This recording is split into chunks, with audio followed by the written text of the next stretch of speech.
Gagawa nila ang kanilang gusto. At yun po, makikita natin ang katotohanan yan.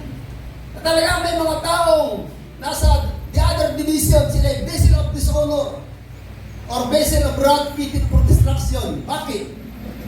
Lahat ba ng tao ay nagbabalik loob sa ating malilikha ngayon? Hindi. Hindi lahat.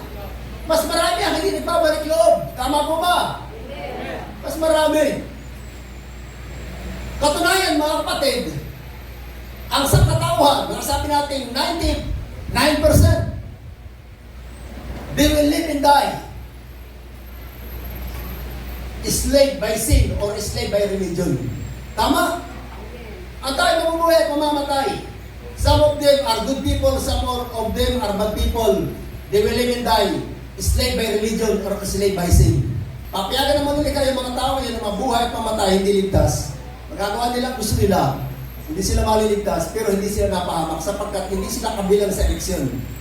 Ang kanilang kaligtasan ay darating sa panahon po ng huling paghukom ng sinina at sinina. Yan mga kapatid. Yan ang ibig sabihin ng dishonor or wrath fitted for destruction.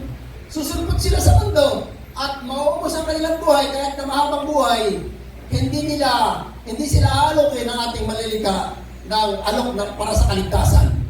They will live and die. Kung ano kinamulatan nila, na relihiyon o kalagayan sa buhay, they will live and die in that state. They will live and die, not saved, but of course not lost.